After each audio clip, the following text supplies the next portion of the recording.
Olá pessoal, tudo bem com vocês? Bem-vindos a mais uma aula de biologia. Eu sou o professor Rinaldo e hoje nós vamos estudar as diferenças entre células procarióticas e células eucarióticas.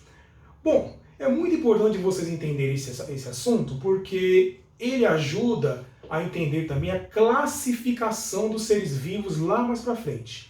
Mas hoje nós vamos nos ater mais às diferenças entre as células procarióticas e células eucarióticas. Vamos começar aí pelo nome, né? Olha só, célula procariótica.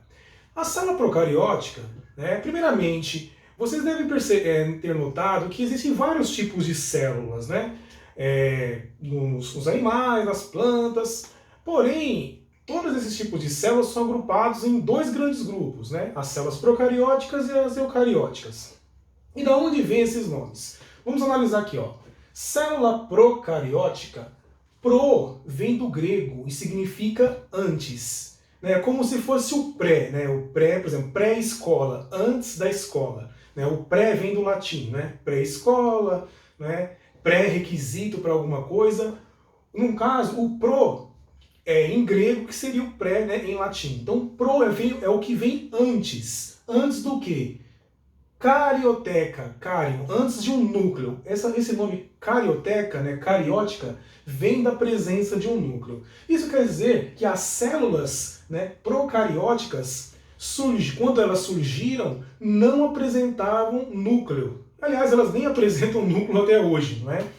E essas células, por sinal, elas são as células mais simples que existem, tá bom? Nós não podemos falar que elas são menos evoluídas, tá bom? Porque essa coisa de menos evoluídas e mais evoluídas não existe mais no conceito da biologia. Nós temos que falar dessa forma. É uma célula mais simples e uma célula mais complexa, né? Com mais estruturas, vamos dizer assim.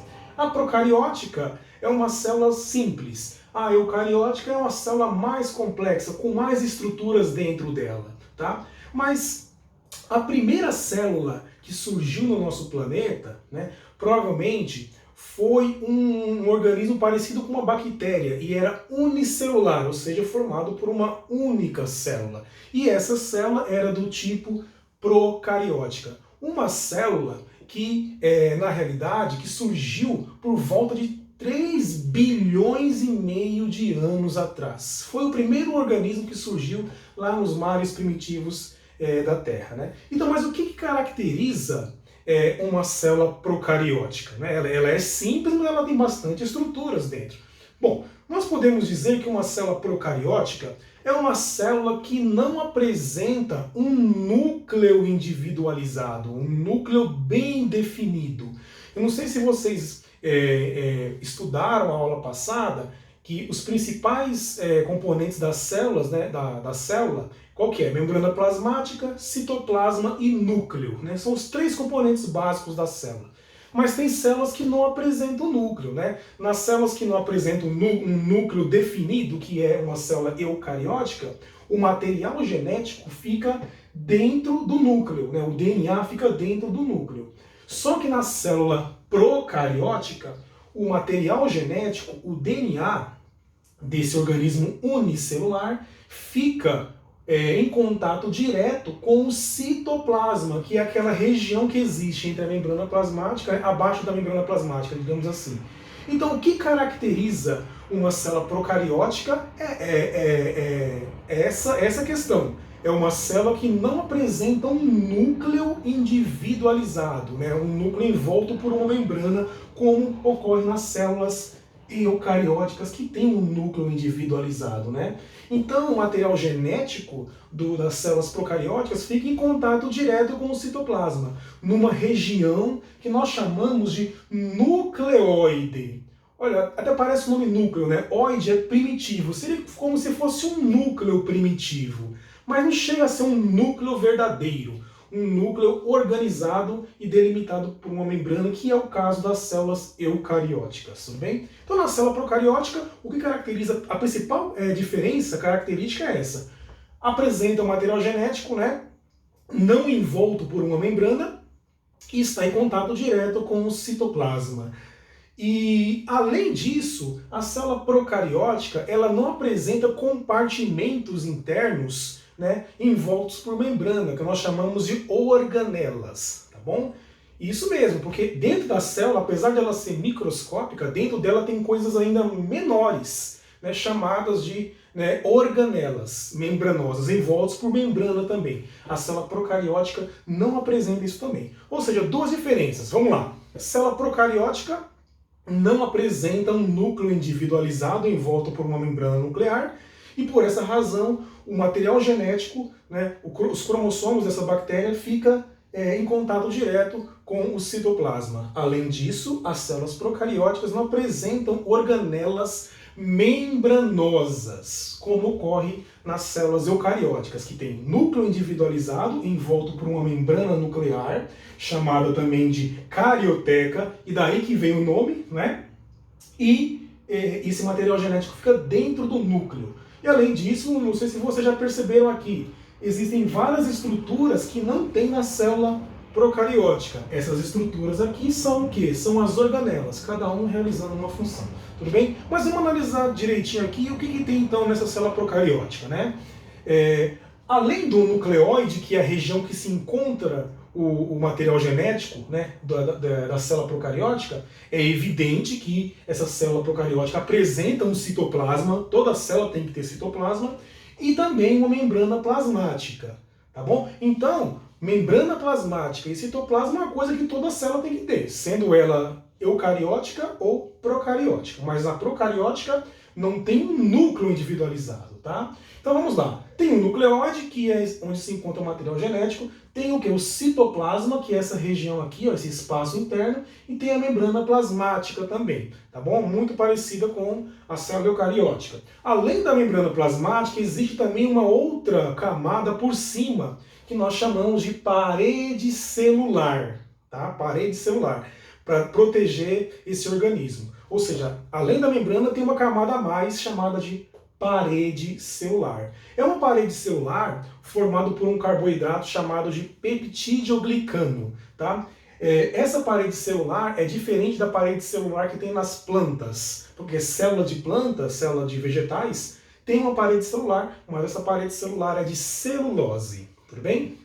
Vamos lá. Então vamos lá. Tem o nucleóide, citoplasma, tem a membrana plasmática e essa tal de parede celular, tá bom? Além desse material genético que você está vendo aqui, ó, que nós chamamos de nucleóide, que é DNA, é o DNA desse organismo. Tem também pedaços de DNA em forma de círculos espalhados pelo citoplasma aqui, ó. Esses pedaços circulares de DNA nós chamamos de plasmídeo, tá? São pedaços de DNA que está fora do principal, né, DNA que está lá. E qual é a função desse DNA, desse plasmídio, que é um DNA circular? Esse DNA circular, o plasmídio, ele confere a esse organismo resistência a antibióticos. Vamos lá. Essa célula procariótica, quem é o organismo que tem uma célula procariótica? Principalmente as bactérias, tá? Bactérias, cianobactérias e também organismos chamados de árqueas, que eu vou falar daqui a pouco, tá? Então vamos lá. Esse plasmídio aqui confere às bactérias, né, porque a bactéria ela é formada por uma célula procariótica. Esse plasmídio é um circular DNA que confere resistência a antibióticos, tá? É a principal contribuição, ou seja, protege essa bactéria contra os antibióticos que os médicos nos receitam, né? E por isso que surgem bactérias super resistentes, por causa desse DNA circular que sofre diferentes mutações e confere a essa bactéria, né, resistência. Vai sempre nascendo bactérias mais resistentes do que as anteriores. Então, falou em plasmídio, deve se lembrar de resistência a antibióticos, tá? Costuma-se perguntar muito sobre o plasmídio em provas do Enem. Então, falou plasmídio, é uma estrutura que está presente aonde? Na célula procariótica, célula de bactéria, tudo bem? Então, tem aqui o plasmídio, que confere resistência a antibióticos, e essa célula bacteriana, a célula procariótica, ela precisa de proteína, precisa fabricar proteína para poder sobreviver. E qual é a estrutura que fabrica proteína para as bactérias, para essa célula procariótica? esses pontinhos aqui, ó, que nós chamamos de ribossomos. Ribossomos são organelas não membranosas responsáveis pela fabricação de proteínas. Ribossomo fabrica proteína, tá, para a célula. E esses ribossomos são as únicas organelas presentes na célula procariótica. Tudo bem? Mas essa organela, ela não é envolta por membrana, como as organelas que ocorrem na célula eucariótica. Tudo bem? Bom, então, essa célula procariótica está presente em quais organismos? Como eu falei, bactérias, cianobactérias, que são bactérias que fazem fotossíntese, tá bom? E as árqueas, algumas pessoas chamam de arqueias. Essas arqueias, essas árqueas, elas eram consideradas bactérias antes. Elas são bem parecidas com bactérias, mas não são bactérias. Elas vivem em ambientes muito extremos, né? Em lagoas muito congeladas, né? Em lagos de altas temperaturas, sempre vivendo em ambientes extremos, são as árqueas, né?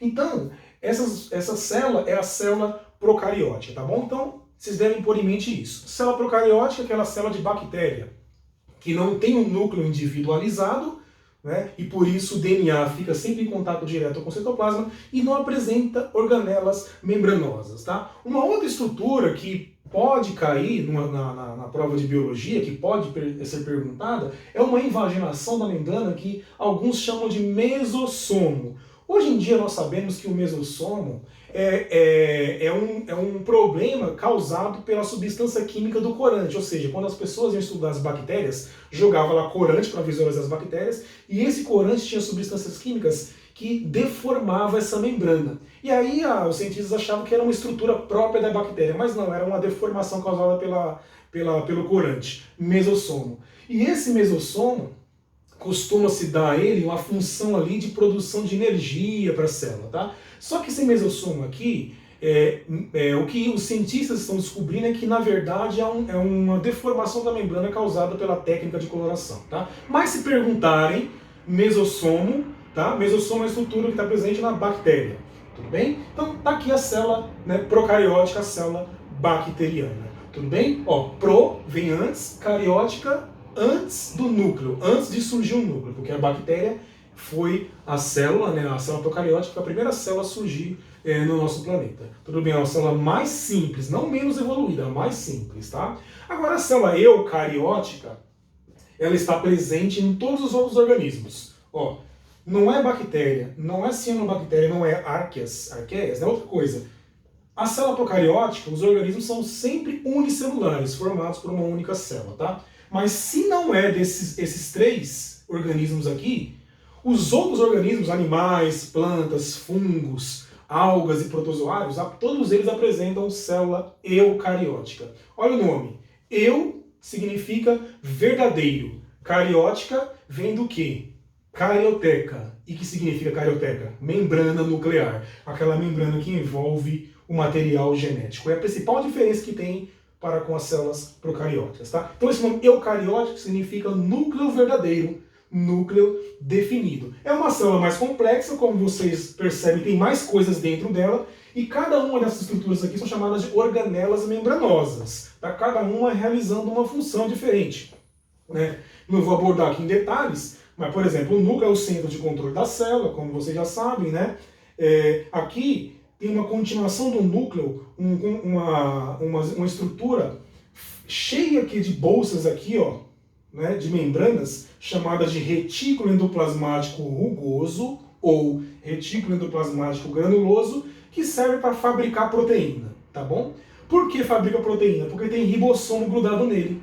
Não são os ribossomos que fabricam proteína na célula procariótica? Pois é, os ribossomos nas células eucarióticas estão grudados em membranas. E juntos, a membrana com o ribossomo nós chamamos de retículo endoplasmático rugoso, porque parecem rugas, né? Ou retículo endoplasmático granuloso. Fabrica proteína, tá? Essa proteína, ela não está totalmente terminada, ela vai sofrer uma espécie de acabamento em outro compartimento, outra organela que nós chamamos de complexo de Golgi, tá? Ou complexo golgiense. É uma outra organela que recebe as proteínas que ainda não estão terminadas eles terminam essa proteína, dão um acabamento final e dão um endereçamento ali, né, para onde que vai essa proteína. Se vai para fora da célula ou se vai ficar na célula. Tudo bem? Então nós dizemos que o complexo de Golgi é como se fosse, né, vamos supor que a célula eucariótica fosse uma cidade, né? Então o núcleo, como é o centro de controle da célula, seria o quê? Seria a prefeitura da cidade. O retículo endoplasmático rugoso seria como se fossem as fábricas de produção de alguma coisa, de carne, né? De carne é proteína, né? Seria como se fossem os frigoríficos, vamos dizer assim, produz proteína, tá?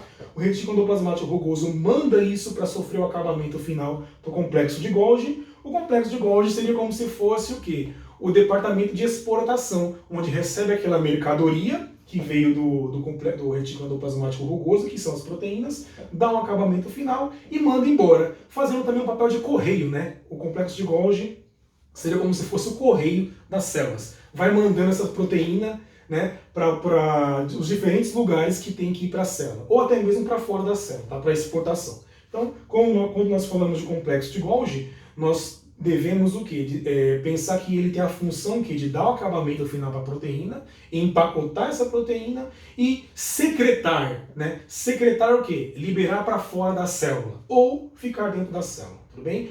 Mas nós dizemos que a principal função do complexo de Golgi é essa, dar o acabamento final e o processo de secreção celular, que secreta para fora da célula, tudo bem?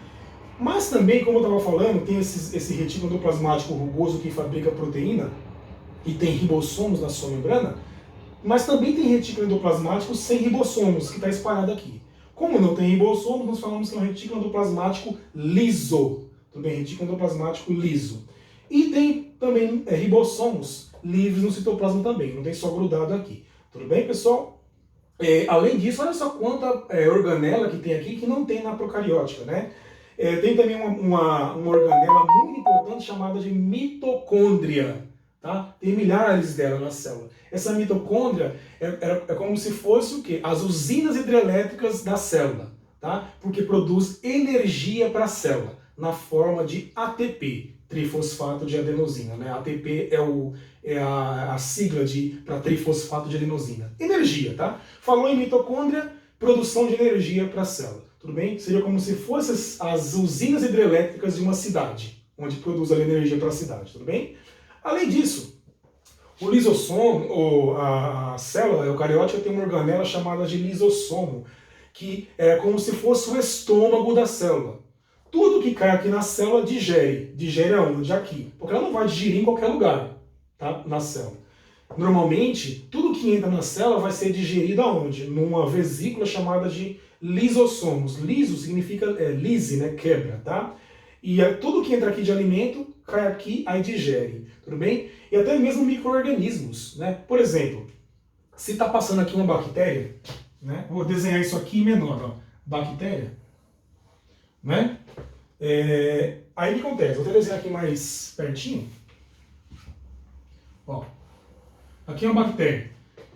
E essa célula, vamos supor que é uma célula de defesa do nosso corpo, um glóbulo branco, ou também chamado de neutrófilo ou macrófago, tá? Um glóbulo branco do nosso sangue que faz parte da defesa do nosso corpo.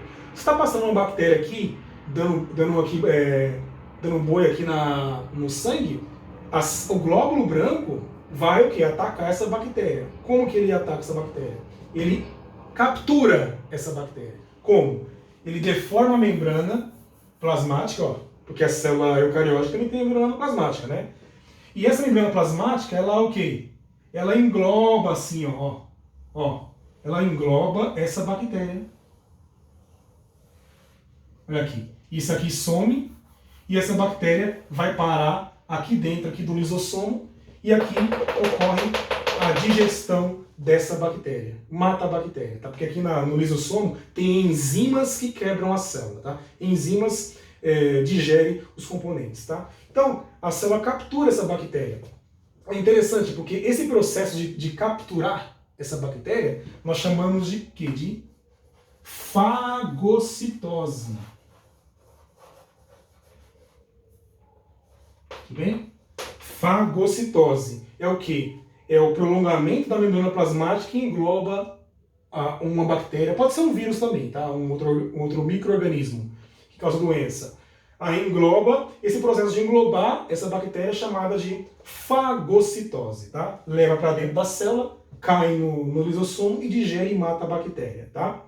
Além disso, se estiver passando aqui, ó, alguma partícula pequena, né?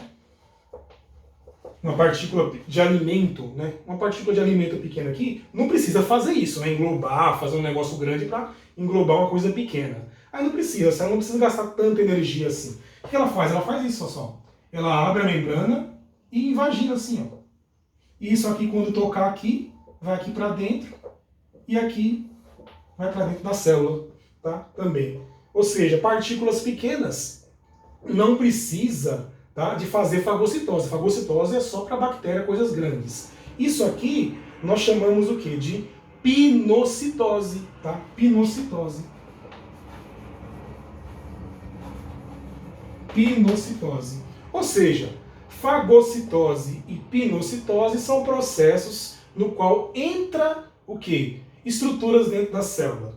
Fagocitose é para capturar coisas grandes, bactérias, e pinocitose é para capturar partículas menores, pequenas, tá? E os dois processos nós chamamos de endocitose. Endo é dentro, tá? E citose, né, vem de célula. Endocitose, ou seja, o que é endocitose? É o processo de englobar, de capturar partículas de fora para dentro da célula. Tem dois tipos.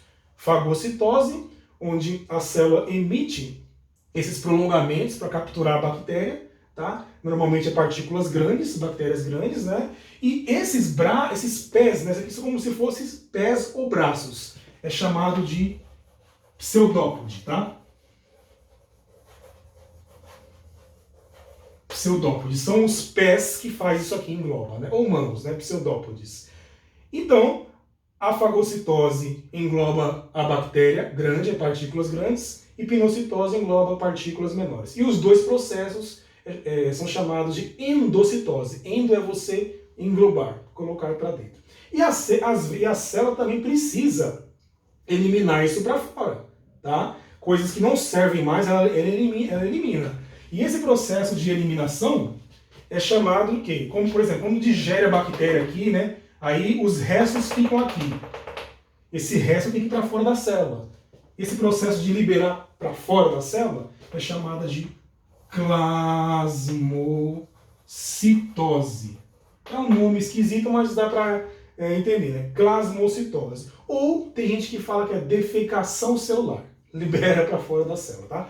Todo esse processo que eu falei, eu estou dizendo porque isso aqui não acontece na célula procariótica.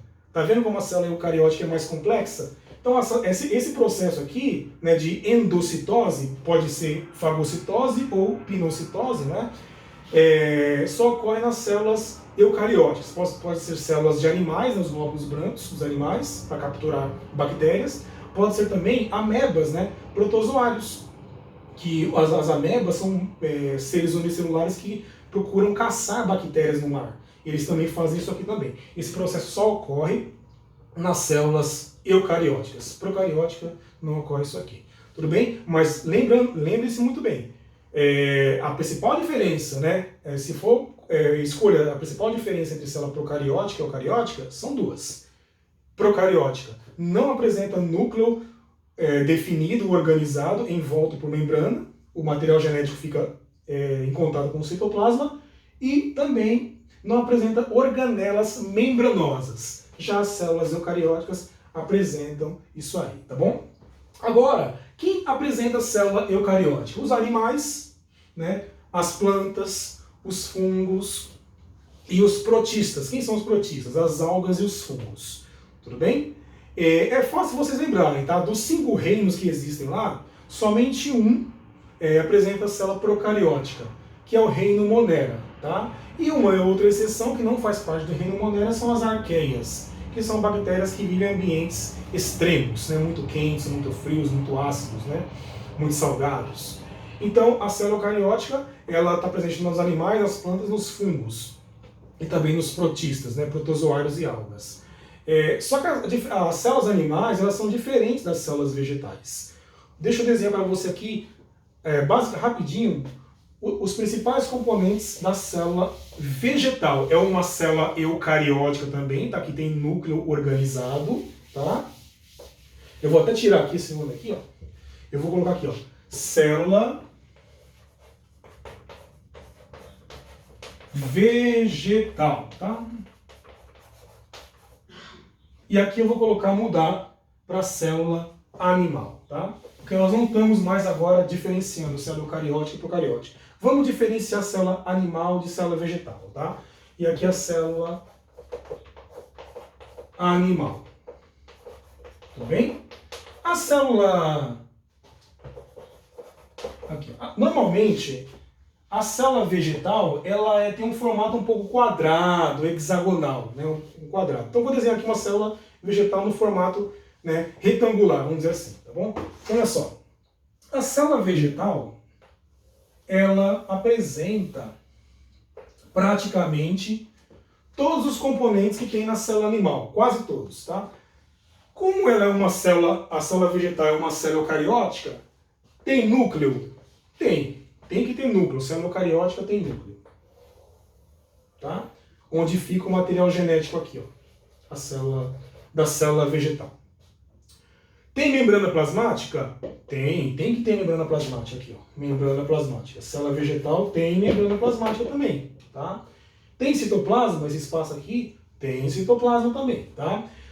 Só que a célula vegetal apresenta também, acima, parecido com as bactérias, também uma parede celular, tá? Então vou desenhar aqui a parede celular, ó. Parede celular. Então as células vegetais apresentam uma parede celular de celulose, tá? Não é o mesmo carboidrato que tem na célula bacteriana. A célula bacteriana, a procariótica, tem parede celular, mas é um outro tipo de substância química. Célula vegetal tem parede celular, mas é de celulose aqui, ó. Celulose, parede celular, tá bom? Vou abreviar com PC, tá? A célula animal tem parede celular? Não. Então é uma das principais diferenças, tá? Célula vegetal tem parede celular, célula animal não tem parede celular, tá bom? Uma outra diferença também marcante, né, é uma estrutura aqui, ó, uma organela chamada o quê? De cloroplasto. Aqui, ó. Cloroplasto. Cloroplasto, tá? Vou desenhar aqui rapidinho. O cloroplasto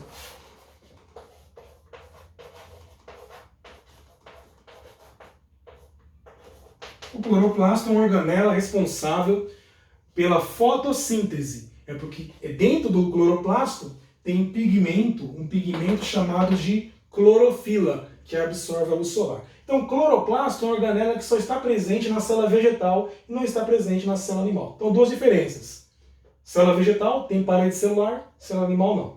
Célula vegetal tem cloroplasto? Tem. Célula animal não tem. Além disso, a célula vegetal tem tudo isso aqui. Ribossomos, tem retículo endoplasmático rugoso, retículo endoplasmático liso, complexo de Golgi, tem mitocôndrias, tá? Uma organela que eu não falei aqui, peroxissomo, que tem o papel de desintoxicar a célula, né? Ajuda a desintoxicar a célula e metabolizar ácidos graxos, é o peroxissomo. A célula vegetal também tem, ou seja, praticamente todas as organelas a célula vegetal tem, e além disso, a célula vegetal tem parede celular de celulose e cloroplasto, que a célula animal não tem, tá? Agora, tem algumas coisas que a maioria das células vegetais não tem. Por exemplo, centríolo. Centríolo é uma estrutura que quase todos os animais têm. Esse centríolo ajuda a célula a se dividir, tá? Esse centríolo ele tem a função de ajudar a célula a se dividir por mitose ali, tá? A maioria das células vegetais não tem, tá? Mas tem algumas plantas que tem, né? Principalmente musgos e algumas samambaias, briófitas e pteridófitas, têm centríolos. Mas as plantas superiores, angiospermas, plantas com sementes e frutos, né? E flor e fruto, e as gimnospermas, plantas com semente, algumas delas têm, tá? As angiospermas não apresentam, né? Que a maioria das plantas, mais de 90% das plantas, não apresenta o centríolo. Tudo bem, pessoal? Mas as outras organelas têm, tá bom? Uma outra estrutura bem interessante que tem na célula vegetal é um vacúolo, assim, ó, um espaço enorme aqui assim, ó. Então, ó, nós chamamos de vacúolo. Vacúolo. Aqui. Esse vacúolo aqui, ele é muito grande, ele ocupa quase que a metade do citoplasma da célula vegetal. Ele está envolvido ali no controle da entrada de água da célula, né, vegetal, no controle da turgescência da célula, ou seja, para a célula ficar mais murcha, né, ou mais inchadinha, né? Isso se chama nível de turgescência. É o vacúolo. Além disso, esse vacúolo pode armazenar substâncias, tá? Pode armazenar carboidratos, pode armazenar água, pode armazenar íons, né? Esse vacúolo aqui é um vacúolo grande, é uma característica da célula vegetal. As células vegetais têm vacúolos grandes, onde armazenam água e outras substâncias. A célula animal, ela não tem esses vacúolos grandes, ela tem vacúolos muito pequenos, tá? Muito pequenininhos. Okay. Muito pequenininhos, tá? Envolvidos ali na parte da via autofágica, da autofagia. Os vacúolos da célula animal são muito pequenos. Ou seja, célula vegetal tem vacúolos grandes, a célula animal, esses vacúolos são muito pequenos, tá bom? E o interessante é que o lisossomo, pessoal, é uma coisa mais assim, complicada de entender se tem ou não na célula vegetal. O lisossomo, ele tem a função de digestão intracelular, né? Digestão do alimento na célula, é uma digestão dentro da célula. Quem faz esse papel na célula vegetal é o vacúolo, tá? E alguns outros vacúolos menores aqui, que alguns autores chamam de lisossomo. Ou seja, ainda é controverso. Tem autores que falam que tem lisossomos, a célula vegetal, tem autores que não falam. A maioria dos autores falam que não tem lisossomo. Mas o papel do lisossomo de digestão é feito pelo vacúolo celular, vacúolo da célula vegetal. Ou seja, tem digestão também na célula vegetal, tá? Só muda aí a nomenclatura da questão. Tudo bem, pessoal? Então, ó, 3 coisas, diferenças importantes que existem entre as células animais e vegetais, que as duas são eucarióticas. Tem núcleo verdadeiro e organelas membranosas. Primeiro, o que a célula vegetal tem, que a célula animal não tem? Parede celular, célula animal não tem. Cloroplasto, célula animal, vegetal tem, animal não tem. E esses grandes vacúolos que a célula animal não tem. Tem aqueles vacúolos muito pequenos, tá? Essas estruturas aqui, pessoal, você não consegue ver nem naquele microscópio comum, tá? Você consegue ver no máximo um núcleo, tá? Essas estruturas são muito pequenas, você consegue ver num microscópio chamado microscópio eletrônico, tá bom? Então, essas são as principais diferenças entre células animais e vegetais, né? Nós vimos lá então, fazendo aqui um resumão da aula, diferença entre célula procariótica e eucariótica. A célula procariótica não tem núcleo individualizado e não tem organelas membranosas. Célula eucariótica tem núcleo organizado, individualizado e organelas membranosas. Diferença entre célula animal e vegetal. Célula vegetal tem parede celular, cloroplasto e grandes vacúolos. Célula animal não tem essas estruturas, mas tem estruturas adaptadas ali para capturar alimento e outras funções não apresentadas pela célula vegetal. Tudo bem, pessoal? Então eu espero que vocês tenham gostado dessa aula e aguardo vocês aí na próxima, tudo bem? Até lá. Tchau, tchau.